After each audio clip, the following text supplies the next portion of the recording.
Welcome to Staffworks Explained. If you are here for the first time, please consider subscribing to this channel. You can also hit the notification bell so that whenever you upload a new video, you are notified. In this video, we'll be asking a question. When will construction of the Mau Summit Malaba Highway begin? At least from what we know so far. Kenya's long discussed plan to upgrade the Mau Summit Eldoret Malaba Highway is edging closer to reality, but actual construction is still some distance away. Based on officially announced timelines, the earliest groundbreaking is unlikely before late 2027 and more realistically in 2028. The reason lies not in political hesitation but in the deliberate and complex preparation required for a large public-private partnership road project.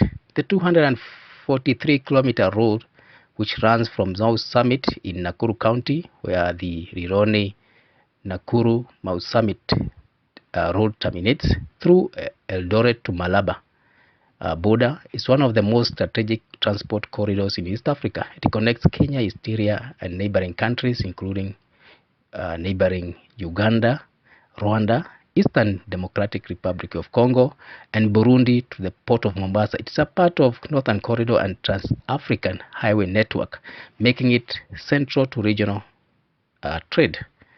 Where the project starts and how it fits. The proposed upgrade begins at Mau Summit, where the Nakuru-Rironi corridor, or Mau Summit, Nairobi-Nakuru-Rironi corridor terminates. This is significant because construction is already underway on the Rironi-Mau Summit highway, meaning the government is attempting to treat the entire Nakuru or Nairobi-Nakuru Eldoret Malaba route as one continuous economic artery rather than isolated road projects. Once complete, the Mau Summit Malaba section is expected to be expanded into a dual carriageway. This means 2 lanes in each direction with controlled access, improved junctions, and safety features designed to reduce accident, congestion, as well as long delay currently caused by the heavy traffic. How project is being prepared? Project preparing formally began in 2025 and has continued in 2026. The Asian Infrastructure Investment Bank, or AIIB, is financing the pre-feasibility study that started in February. It is expected to take about 4 months. This early study is being carried out by a joint venture of CPICS of Canada and Avtech Engineering of Kenya. Its role is to answer the basic but critical question: is this project viable from a technical, economic, environmental, and financial perspective? Parallel to this, the Multilateral Cooperation Center for Development Finance approved a $3.15 million grant to fund the more detailed feasibility study.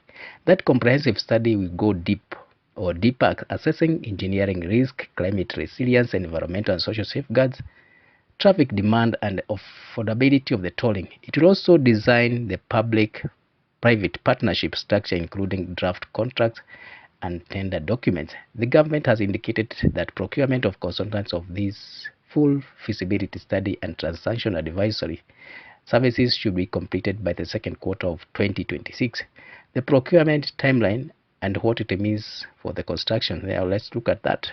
If preparatory work stays on schedule, the request for qualification where private firms are invited to express interest and demonstrate capacity is targeted for the third quarter of 2026. Shortlisted bidders would then be invited to submit detailed technical and financial offers through a request for proposal in the first quarter of 2027. Contract signing is projected for mid-2027.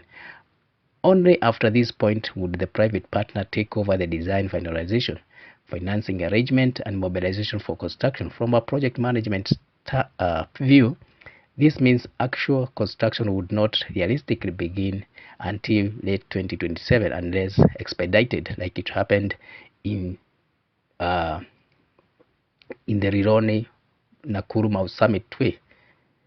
And the earliest, and possibly later, depending on approvals, financing closure, and political conditions.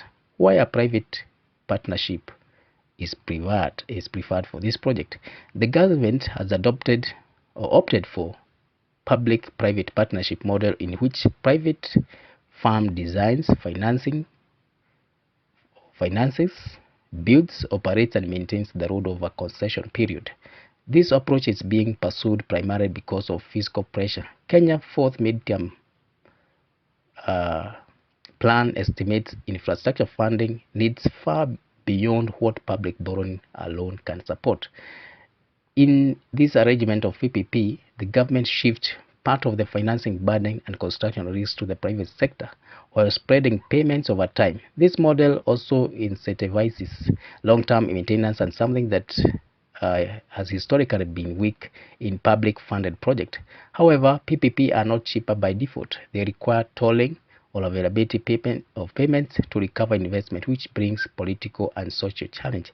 What are the costs and what is known so far? At this stage, total construction cost has not been officially published. Only preparation funding figures are confirmed. Any cost estimate circulating publicly remains speculative until feasibility studies are completed and bids received. What is clear is that this will be a multi-billion shillings project, given its strength, design, and also the regional importance. What are the expected challenges for this project? Several risks stand out. Land acquisition and resettlement could delay construction if not well handled. Environmental approvals will be closely scrutinized, particularly where the road crosses through densely populated and ecologically sensitive areas. Tolling is likely to be the most contentious issue. Charging users on a road that serves as a regional trade lifeline may face resistance from motorists, transporters, and political leaders, especially during the period leading to Kenya's 2027 general elections. Election cycles historically heighten sensitivity to user changes, and toll roads can quickly become political flashpoints. There is also the risk of political transition affecting continuity. A change in administration or policy priorities could slow decision making or reopen debates on tolling and concession terms, even if contracts are already signed. Who is involved in this road and why? We have various parties. One of them is National Treasury through the PPP Directorate. This is the project sponsor because it oversees Kenya's public-private partnership program and fiscal commitments. We have Kenya National Highways Authority, which is responsible for technical oversight as the road agency. We have AIIB, which is providing financing and transaction support due to its mandate to promote sustainable regional integrated infrastructure. MCDF involvement reflects the project cross-border trade significance. Each of these institutions is aligned with its own mandate, and the involvement is intended to improve credibility, transparency, and investor confidence. Why does this road matter? Beyond congestion relief, Mau Summit Malaba is an economic instrument. Delays and accidents along this corridor increase the cost of goods across East Africa. Improving it could reduce transport time, lower logistical cost, and make Kenya export more competitive while strengthening regional integration. What is the bottom line? Despite strong momentum, the Mau Summit Malaba Eldoret Malaba Highway remains firmly in preparation phase. Based on current timelines, Kenyans should not expect construction to begin before late 2027 or even 2028. The road success will depend on not only on engineering and financing, but on political discipline, public communication around tolling, and also consistency across election cycles. If these elements hold, the project will become one of the most consequential infrastructure to be undertaken in the recent history. If this does not happen, it risks joining the long list of ambitious corridors delayed by politics rather than planning. So thank you for reaching this far. If it's your first time here, please consider watching other videos that you have made. You can also subscribe to this channel, leave a comment, share, and like. Thank you.